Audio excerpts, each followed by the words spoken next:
Prácticas de auditoría por Carlos González. ¿Qué es una auditoría contable? Una auditoría contable o auditoría financiera es un proceso sistemático de revisión de las cuentas anuales de una persona jurídica, que hace una revisión y una verificación. ¿Qué revisa o verifica? Cuentas anuales, otros estados o documentos contables. ¿Cómo? A través del marco normativo de aplicación e emisión de informes.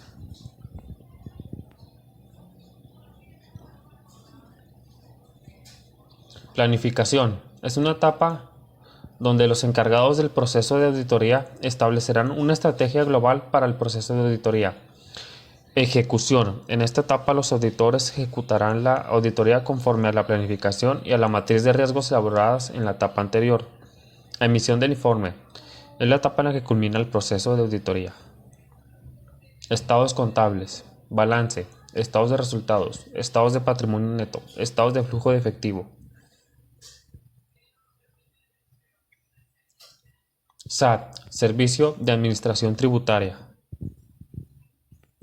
El Servicio de Administración Tributaria es un órgano desconcentrado de la Administración Pública Federal sectorizado a la Secretaría de Hacienda y Crédito Público en México. Se encarga de aplicar la legislación fiscal y aduanera con el fin de que las personas físicas y morales contribuyan proporcional y equitativamente al gasto público, facilitar y incentivar el cumplimiento voluntario y de generar y proporcionar la información necesaria para el diseño y la evaluación de la política tributaria. Funciones: recaudar los impuestos, contribuciones de mejoras, derechos, productos, aprovechamientos federales y a sus accesorios de acuerdo a la legislación aplicable. Dirigir los servicios aduanales y de inspección. Representar el interés de la Federación en controversias fiscales. Determinar, liquidar y recaudar las contribuciones, aprovechamientos federales y sus accesorios cuando conforme a los tratados internacionales de los que México sea parte. Solicitar y proporcionar a otras instancias o instituciones públicas nacionales o del extranjero el acceso a la información necesaria para evitar la evasión o elusiones fiscales. Vigilar y asegurar el debido cumplimiento de las disposiciones fiscales y aduaneras y, en su caso, ejercer las facultades de comprobación.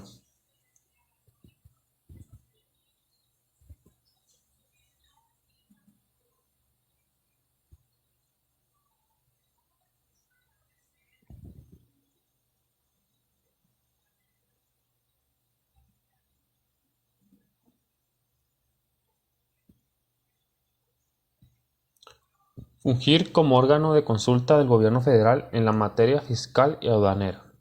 Localizar y listar a los contribuyentes con el objeto de ampliar y mantener actualizado el registro respectivo. Allegarse a la información necesaria para determinar el origen de los ingresos de los contribuyentes y, en su caso, el cumplimiento correcto de sus obligaciones fiscales. Diseñar, administrar y operar la base de datos para el sistema de información fiscal y aduanera, proporcionando a la Secretaría de Hacienda y Crédito Público los datos estadísticos suficientes que permitan elaborar de manera completa los informes que en materia de recaudación federal y fiscalización debe rendir el Ejecutivo Federal al Congreso de la Unión. Contribuir con datos oportunos, ciertos y verificables el diseño de la política tributaria. Emitir los marbetes y los precintos que los contribuyentes deban utilizar, cuando las leyes fiscales los obliguen.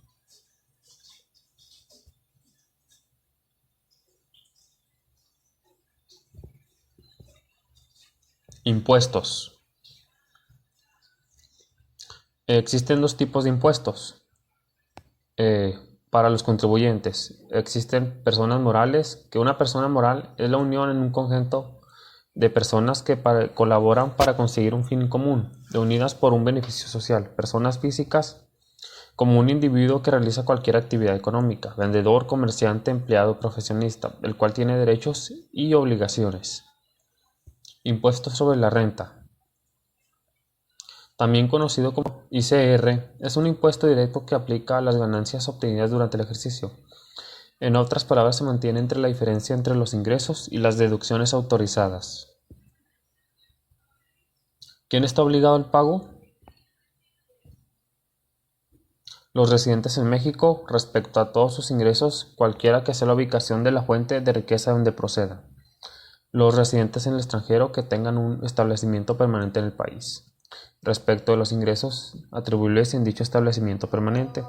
Los residentes en el extranjero respecto de los ingresos procedentes de fuentes de riqueza situadas en territorio nacional, cuando no tengan un establecimiento permanente en el país o cuando teniéndolo dichos ingresos no sean atribuibles a este. Impuesto al valor agregado. El IVA es un impuesto directo que grava el consumo. Es un incremento de un porcentaje en el precio de cada artículo que compramos y de cada servicio que recibimos. En México corresponde al 16%. ¿Quién está obligado al pago? Bueno, en los primeros artículos de la ley del impuesto al valor agregado se estipula que toda persona física o moral se dedique a la enajenación de bienes, prestación de servicios independientes, que concedan el uso o goce temporal de bienes a otras personas y que se dediquen a la importación de bienes o servicios. Tasa cero. Los productos que servicios que tienen el 0% de tasa son libros, revistas y periódicos, animales, medicinas de patente, chicles, alimentos para mascotas, fertilizantes y tratantes agrícolas, rastro, servicios de enseñanza.